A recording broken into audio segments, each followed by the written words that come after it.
तो refunding of bond में हम आ जाते हैं अब रिफंडिंग ऑफ बॉन्ड डिस्कशन करेंगे। तो रिफंडिंग ऑफ बॉन्ड कैसे वर्क करता है, जैसे मान लीजिए फॉर एग्जांपल मैंने कोई बॉन्ड्स इशू करे और पैसे लिए, आप लोगों को बॉन्ड्स इशू करे और पैसे लिए, और वो बॉन्ड्स में मैंने फीचर डाला हुआ है कि वो कॉलेबल बॉन्ड है, मतलब मैं जब चाहूं आपसे बॉन्ड वापस आपसे अपना ले लूंगा और आपको पैसे लौटा दूंगा, यानी प्री मैच्योर करा दूंगा, आपका उधार पहले ही चुका दूंगा। तो कभी कभी फीचर रहता है बॉन्ड्स के अंदर कॉलेबल बॉन्ड का, और या फिर मैं आपके हाथ जोड़ता हूँ, पाव पकड़ता हूँ, प्लीज भाई अपना बॉन्ड जो है, ये मेरा बॉन्ड मुझे वापस दे दो और अपने पैसे वापस ले जाओ। जो मैंने पहले आपको बॉन्ड इशू करके पैसे लिए थे ना, मैं बोल रहा हूँ भाई प्लीज हाथ जोड़ता हूँ, आप अपने पैसे वापस ले लो, मुझे मेरा बॉन्ड दे दो। आप तो नहीं मानोगे, मैं बोलूंगा प्लीज कुछ पेनल्टी है तो पेनल्टी भी दे दूंगा, है ना, मैं कुछ आपको प्रीमियम भी दे दूंगा। मैं ऐसा क्यों कर रहा हूँ? अब तो सर ऐसा तो दुनिया में मिले ही नहीं लोग, कि लोग पैसे लौटाने के लिए एकदम रेडी रहते हैं। हम तो यार अपने दोस्त यारों को पैसे देते हैं और वो पैसे लेके है ना, हाँ मतलब होता है ना कि उसके बाद तो शक्ल ही नहीं दिखाते अपनी। और अब वो यहाँ पर कंपनी जिसको जिससे पैसे उधार लिए उसके पाँव पकड़ेगी कि प्लीज हम आप अपने पैसे ले लो, हमें हमारे बॉन्ड दे दो। ऐसा क्यों करेगी कंपनी? क्योंकि कंपनीज वगैरह जेन्युइन रहती है, वो आपके दोस्तों की तरह नहीं होती कि पैसे आपसे लूट ले, वो जेन्युइन होते हैं। उन्हें दिखता है कि जब मार्केट में रेट ऑफ इंटरेस्ट गिर गया है ना, तब वो ऐसा करते हैं। जैसे मान लीजिए मैंने आपको बॉन्ड इशू किया है और आपसे पैसे उधार लिए, और मैंने आपको बोला है कि मैं आपको इंटरेस्ट रेट जो है 15% दूंगा हर साल। तो मेरा हर साल इंटरेस्ट का खर्चा कितना हो गया? हर साल मेरा इंटरेस्ट का खर्चा 15%। बट अब मुझे क्या दिख रहा है कि मार्केट में वाईटीएम गिर गया है, मार्केट में रेट ऑफ इंटरेस्ट गिर गया है। अब मुझे दिख रहा है मार्केट में 10% में मैं लोन ले सकता हूँ, तो मुझे बड़ा दुख हो रहा है। मुझे लग रहा है यार अभी तो मेरा जो एग्जिस्टिंग लोन चल रहा है वो 15% उस पर इंटरेस्ट देना पड़ेगा मुझे फ्यूचर में भी, क्योंकि मैंने तो फिक्स बात की हुई 10 साल 15 साल जितने सालों के लिए मुझे तो 15% देना है। तो मैंने सोचा एक काम करता हूँ, उसे मना मुनू के थोड़ा बहुत पेनल्टी ये सब दे दुआ के उसको उसके बॉन्ड रिफंड कर देता हूँ पैसे, और नया बॉन्ड इशू करके कम रेट में नया बॉन्ड इशू करके हम पैसे उठा लेते हैं। तो यहाँ पर हम क्या करते हैं बेसिकली, हम यहाँ पर ये देखते हैं कि आपका ऐसा सिचुएशन बनता है, तो हम ये देखते हैं कि बॉन्ड रिफंड कराना फायदेमंद है या नहीं है। कई बार ऐसा भी होता है कि जो पेनल्टी वगैरह लग रहा है वो इतना ज्यादा लग जाता है कि हमारा वापस से पुराना बॉन्ड कॉल करवा के नया बॉन्ड इशू कराने में कुछ खास फायदा नहीं है। तो डिसीजन लेने से पहले, कॉल करने का डिसीजन लेने से पहले, रिफंड का डिसीजन लेने से पहले आपको पूरा एवेल्युएट करना पड़ता है कि ओवरऑल फायदे में तो रहोगे ना बॉन्ड को रिफंड करा के। अगर फायदे में नहीं रहोगे तो कराने का क्या मतलब है? तो वही चीज हम यहाँ पर डिस्कस करेंगे एग्जाम्पल के साथ में। ये देखो एग्जाम्पल, एमएस, ये क्वेश्चन है, बड़ा क्वेश्चन है आपके बुक का, उसी का मैंने क्रक्स निकाल के एग्जाम्पल बनाया है अच्छे से, ताकि आपका रिफंडिंग पूरा अच्छे से क्लियर हो जाए। एक एमएस ट्रांस इंडिया लिमिटेड है, उसने एक प्लान किया कि वो 3 करोड़ रुपीज कॉल करवाएगा, मतलब 3 करोड़ का बॉन्ड उसने इशू किया हुआ है। और ये इशू कब किया था? 5 ईयर्स की पहले, 5 ईयर्स पहले इशू किया था। 30 ईयर का बॉन्ड है, तो रिमेनिंग ईयर्स टू मैच्योरिटी कितना है?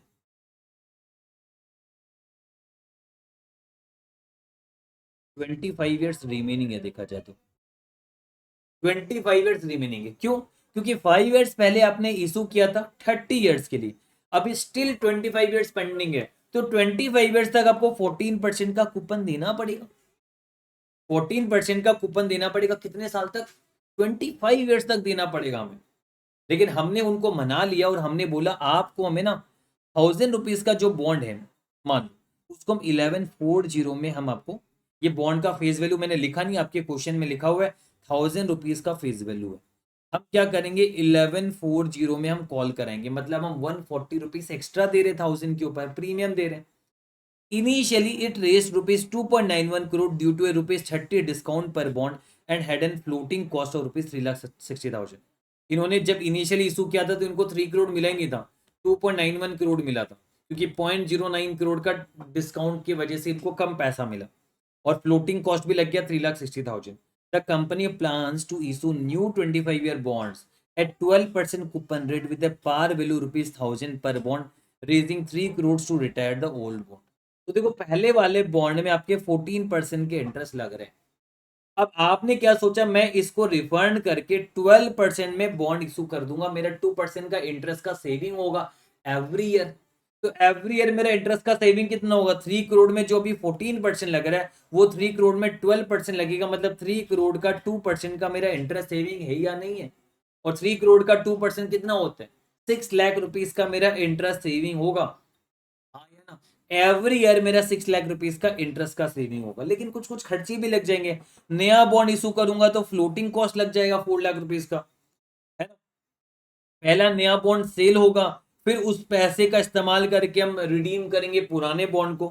कंपनी 40% टैक्स ब्रेकेट में है, after tax cost of debt 8% है। देयर विल बी, ये वाला लाइन इंपॉर्टेंट है, ये वाला अंडरलाइन करना। There will be 2 month overlapping period during which both old and new bonds interest must be paid. मतलब क्या हो रहा है, देखो हम पहले नया बॉन्ड इशू करेंगे, पैसे लेंगे, फिर वो पैसे से पुराने बॉन्ड को चुकाएंगे।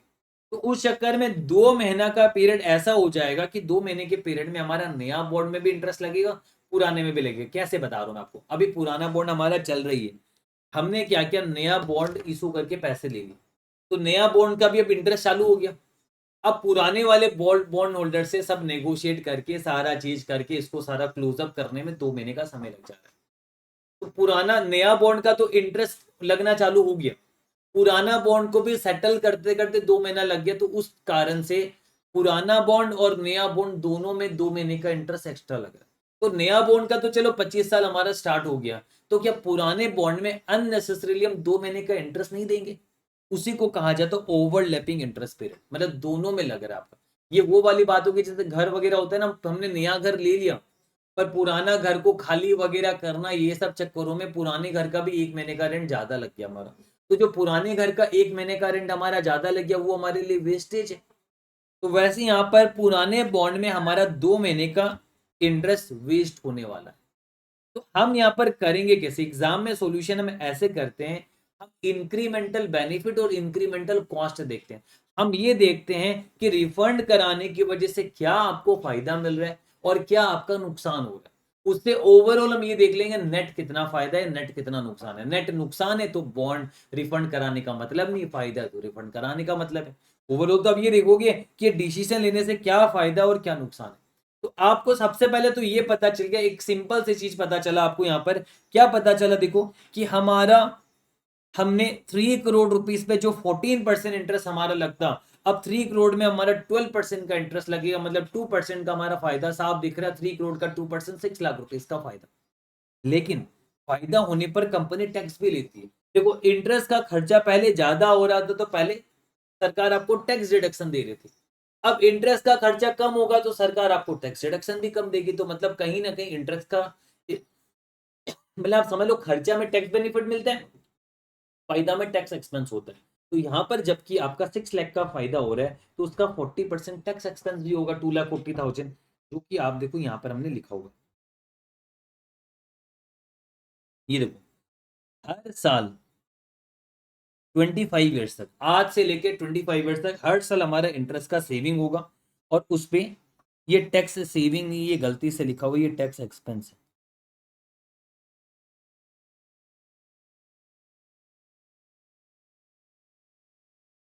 हर साल उस पर टैक्स एक्सपेंस लग जाएगा हमारा इतना। क्या ये पॉइंट तो पूरा अच्छे से क्लियर है? अब हम सारा इंक्रीमेंटल चीज देखेंगे। देखो हमने क्या करा, हमने 3 करोड़ रुपीस फंड रेज किया है 12% के रेट में 25 ईयर्स के लिए। 3 करोड़ रुपीस फंड रेज किया है, पर उनको हम कितना देंगे? उनको 1,000 रुपीज का बॉन्ड हम 1140 चुका रहे हैं। तो आप बता सकते हो हम क्या कर सकते हैं, कैलकुलेटर में 3 करोड़ कर लो, 3 करोड़ लिखा, 300 लाख। देखो 3 करोड़ मैंने लिखा, कैलकुलेटर में 3 करोड़ लिखा है मैंने, है ना, 3 करोड़ लिखा। मैं क्या करूंगा, इंटू 1140 डिवाइड बाई 1000 कर दो। डिवाइड बाई 1000 पहले कर देंगे, ठीक है, इससे नंबर ऑफ बॉन्ड्स आ जाएगा, फिर इंटू 1140 कर दो, क्योंकि एक बॉन्ड में आप 1140 दे रहे हो, तो 3 करोड़ 42 लाख रुपीस आप दोगे। तो मतलब ये समझ लो 3 करोड़ रुपीस तो आपके पास पैसे आ जाएगा नया बॉन्ड इशू करके, पर पुराना बॉन्ड होल्डर को हमें 3.42 करोड़ देना पड़ेगा। क्या हमारे यहाँ पर घाटा नहीं है? देखो 3 करोड़ आया, 3.42 करोड़ गया। हमने 3 करोड़ की बजाय उनको 3.42 करोड़ दिया है, तो हमारा 0.42 करोड़ का नुकसान है, प्रीमियम दिया है। और सरकार, मैं आपको बता दूं, जो भी फायदा होता है उस पर सरकार आपसे टैक्स ले लेती है, जो भी नुकसान होता है सरकार आपको टैक्स सेविंग दे देगी। तो यहाँ पर टैक्स सेविंग हमें कितना में मिलेगा? क्या पूरा 3.42 करोड़ में मिलेगा कि सिर्फ ओनली 0.42 करोड़ में मिलेगा? मैं बता रहा हूँ ओनली 0.42 करोड़ में मिलेगा। तो 0.42 करोड़ में आपको सेविंग मिलेगा 40% का। तो इसका टैक्स सेविंग कितना आएगा? साथ साथ करना इंटू 40%, कितना आ रहा है? 0.168 करोड़ यानी 16,80,000। ये देखो, तो हम यहाँ पर साथ साथ लिखते जा रहे हैं। हम ऐसे एग्जाम में भी आराम से प्रेजेंट कर सकते हैं, ये ज्यादा बेहतर है। ठीक है, तो ये देखो, नया बॉन्ड हम इशू करेंगे 3 करोड़ हमारा आएगा, पुराना बॉन्ड में हमारा इतना पैसा चला जाएगा कब? 0th ईयर में, और टैक्स सेविंग भी आपको मिल जाएगा इतना। अब टैक्स सेविंग भी तुरंत मिलेगा क्योंकि पुराना बॉन्ड मैच्योर हो चुका, पुराना बॉन्ड आगे नहीं चलने वाला। आगे धीरे धीरे समझ में आएगा कि पुराना बॉन्ड का रिलेटेड टैक्स सेविंग भी आपको तुरंत ही मिल जाएगा, क्योंकि अब पुराने बॉन्ड की कोई लाइफ थोड़ी ना है। अब पुराना बॉन्ड तो मैच्योर हो रहा, तो मर गया, पुराना बॉन्ड तो मरने वाला है, तो मरेगा तो अपने पाप साथों साथ ही धोएगा ना, फ्यूचर के लिए कुछ नहीं रखेगा। तो वैसी वाली बात है, यहाँ पर आपका जो टैक्स सेविंग भी है वो सगा लगा लगा लग साथों साथ मिल जाएगा आपको। डन। अब एक और चीज है मैं आपको बता रहा हूँ, देखो आपने यहाँ पर क्या हुआ, यूजुअली क्या होता, आपने जब आज से 5 इयर्स पहले आपने 3 करोड़ का बॉन्ड 2.91 करोड़ में इशू किया था, तो 0.09 करोड़ यानी 9 लाख का आपका इशू कॉस्ट लगा था। एग्रीड। और फ्लोटिंग कॉस्ट भी 3,60,000 का लगा था, हाई है ना? तो क्या 12,60,000 का आपका खर्चा लगा था कि नहीं लगा था? आप मुझे बताओ, क्या 12,60,000 का आपका इशू कॉस्ट और फ्लोटिंग कॉस्ट लगा था? यस। तो 12,60,000 में क्या आप सरकार से डिमांड नहीं करोगे कि सरकार देखो हमारा 12,60,000 का इशू कॉस्ट है और फ्लोटिंग कॉस्ट है ना, तो ये जो खर्चा इस पे हमें सरकार आपसे 40% का टैक्स सेविंग चाहिए? चाहिए तो मतलब चाहिए, क्योंकि हम जो भी कमाई करते हैं आप उसमें हमसे टैक्स लेते हो, जो हमारा खर्चा और उस पर आपको टैक्स सेविंग देना पड़ेगा। तो 5,04,000 सरकार को टैक्स सेविंग देना पड़ेगा। लेकिन सरकार क्या करती है, एक साथ में टैक्स सेविंग नहीं देती, वो बोलती है कि आपका ये एएफएम में हमारा एजम्पशन, हम डीटी को पूरा नहीं घुसाते, अब डीटी के प्रोविजन को एग्जैक्ट नहीं मत घुसाना यहाँ पर, ये एएफएम के हिसाब से हम पढ़ रहे हैं। आप ये समझ लो सरकार आपको ये ओवर द मैच्योरिटी तक, जितना लाइफ ऑफ द बॉन्ड है उसमें आपको ये डिडक्शन मिलेगा। तो आपने शुरुआत में 12,60,000 खर्च किया था, इसका 40% यानी 5,04,000 आपको टैक्स डिडक्शन मिलना चाहिए। लेकिन ये आपको सरकार बोलेगी 30 इयर्स की लाइफ है, 30 इयर्स में यानी हर साल 16,800 आपको सेविंग मिलेगी। तो 16,800 आपको सेविंग मिलेगा। अब 16,800 इंटू 5 इयर्स तो मिल चुका ऑलरेडी, आपने क्लेम कर लिए पिछले 5 सालों में। अब रिमेनिंग 25 इयर्स में आपका इतना क्लेम करना बाकी है 4,20,000। ये 4,20,000 आपको, अगर मेरी बात ध्यान से सुनो, अगर आप बॉन्ड को मैच्योर नहीं करवाते तो आपको ये 4,20,000 कब मिलता? हर साल तोड़ तोड़ के 16,800 आपको मिलता। स्क्रीन पे दिख रहा है 16,800 आपको हर साल तोड़ तोड़ के मिलता। जबकि अब पुराना बॉन्ड मर चुका है, तो सरकार बोलेगी मरे हुए का क्या हिसाब करेंगे 25 सालों तक। तो जब ये पुराना बॉन्ड मैच्योर हो चुका है, उस वजह से सरकार आपको तुरंत 4,20,000 का डिडक्शन दे देगी। तो फर्क समझो, अगर बॉन्ड को मैच्योर नहीं करवाते तो आपको 16,800 करके आपको 25 इयर्स तक मिलता, यानी 4,20,000 आपको 25 इयर्स तक तोड़ तोड़ के मिलता। लेकिन बॉन्ड को मैच्योर करवा रहे उस वजह से आपको अभी मिल जा रहा है। तो इन दोनों में तो आप बोलोगे कोई डिफरेंस ही नहीं, सेम ही बात है। डिफरेंस है टाइम वैल्यू ऑफ मनी का, जो फ्यूचर में तोड़ तोड़ के मिलता है उसकी प्रेजेंट वैल्यू अलग होती है। ये समझ लो टाइम वैल्यू ऑफ मनी का फर्क है। तो आपका यहाँ पर बॉन्ड रिफंडिंग कराने से फायदा हो रहा है कि घाटा हो रहा है? हम बोलेंगे फायदा हो रहा है कि जो पुराना बॉन्ड का इशू कॉस्ट और फ्लोटिंग कॉस्ट जो हमें तोड़ तोड़ के आने वाले 25 सालों में 16,800 मिलता, वो हमें आज ही मिल जा रहा है। तो इसलिए आप देखो, हम ये बोलेंगे कि देखो आपका क्या हो रहा है, अब देखो हमें ये बाद में 16,800 जो मिलता अब नहीं मिलेगा, इसलिए हमने इधर माइनस कर दिया रिफंड, क्योंकि हम इंक्रीमेंटल चीज देख रहे हैं, हम ये देख रहे हैं ड्यू टू रिफंडिंग क्या हो रहा है। ड्यू टू रिफंडिंग हम बोलेंगे ये हमें फ्यूचर में नहीं मिलेगा, ये हमें आज ही मिल जाएगा। तो फ्यूचर में नहीं मिलेगा माइनस कर देंगे, क्योंकि पहले से तो हमने प्लान बनाया हुआ था, पहले के प्लान में तो फ्यूचर में मिल रहा था, अब ये मिलेगा नहीं तो पहले में माइनस हो जाएगा और अभी में प्लस हो जाएगा। बताओ क्या ये समझ में? यही सबसे इंपॉर्टेंट है, यही बच्चे को जल्दी से समझ में नहीं आता है। जो मैं समझाना चाहता हूँ, मैं ये बोलना चाहता हूँ, ये देखो आपको इशू कॉस्ट और फ्लोटिंग कॉस्ट, मैं फिर से रिपीट कर रहा हूँ। स्टार्टिंग पुराना बॉन्ड का 9 लाख का इशू कॉस्ट है, 3,60,000 का फ्लोटिंग कॉस्ट है। ये 12,60,000, ये 12,60,000 का 40% टैक्स सेविंग आपको मिलना है। इसका 25 ईयर्स का ही मिलना है आउट ऑफ 30 ईयर्स, क्योंकि 5 ईयर्स ले चुके हैं आप। तो 25 ईयर्स का 4,20,000 आपको 25 ईयर्स में तोड़ तोड़ के मिलता है आपको। ये 4,20,000 आपको 25 ईयर्स में तोड़ तोड़ के मिलता, 16,800। अब वो नहीं मिलेगा तोड़ तोड़ के, अब वो आज ही मिल जाएगा। तो यही फायदा है हमारा। क्या फायदा है कि ये जो फ्यूचर में मिलता, अब फ्यूचर में नहीं मिल के आज ही मिल जाएगा। क्यों? क्योंकि बॉन्ड को मैच्योर करवा दे रहे, बॉन्ड को मार दे रहे। तो मारने का मतलब फ्यूचर में अब नहीं मिलेगा, आज मिलेगा। तो ये तो ऐसे भी मिलता वैसे भी मिलता, बस फर्क कितना है, मैच्योर कराने से फ्यूचर में जो मिलता फ्यूचर में नहीं मिलेगा, अब आज ही मिल जाएगा। तो आपका प्रेजेंट वैल्यू का फायदा है, क्योंकि इनका जब आप प्रेजेंट वैल्यू निकालोगे वो इससे कम आएगा। तो प्रेजेंट वैल्यू का, टाइम वैल्यू ऑफ मनी का फायदा है। तो मुझे बताओ ये आपको दोनों पॉइंट समझ में आया कि नहीं आया? तो हम ये बोलेंगे, देखो ड्यू टू बॉन्ड रिफंडिंग हम 3 करोड़ रुपीस उठा के 3.42 करोड़ दे रहे हैं। 0.42 करोड़ का हमें टैक्स सेविंग मिल जाएगा। और पुराना जो इशू और फ्लोटिंग कॉस्ट का टैक्स सेविंग था वो फ्यूचर में नहीं मिलके अभी मिल जाएगा। ये चीज यहां पर बताया। अब नया वाला बॉन्ड पे भी तो इशू कॉस्ट है, ये नया बॉन्ड का है। तो नया बॉन्ड का इशू कॉस्ट का खर्चा लग रहा है हमारा कितना, 4 लाख, ये लेना है क्योंकि नया खर्च है। अगर बॉन्ड रिफंड नहीं कराते तो नया फ्लोटिंग कॉस्ट लगता ही नहीं। तो ये जो पुराना, ये जो नया फ्लोटिंग कॉस्ट का खर्चा 0 ईयर में 4 लाख आपका करेगा, खर्चा करना पड़ेगा आपको, तब ये बॉन्ड रिफंड करा पाओगे। तो 4 लाख का खर्चा तो हमने ले लिया, इसका 40% क्या आपको टैक्स सेविंग नहीं चाहिए? ये चाहिए 1,60,000। आप बोलोगे अभी दे दो, सरकार बोलेगी ना जी ना, ये तो नया बॉन्ड है। नया बॉन्ड का आपको टैक्स सेविंग तो आने वाले रिमेनिंग लाइफ में मिलेगा 25 ईयर्स में, तो डिवाइड बाई 25 कर दो, यानी 6,400 आपको टैक्स सेविंग 25 सालों तक मिलेगा। यानी 4 लाख का 40% 25 सालों में तोड़ तोड़ के आपको मिलेगा।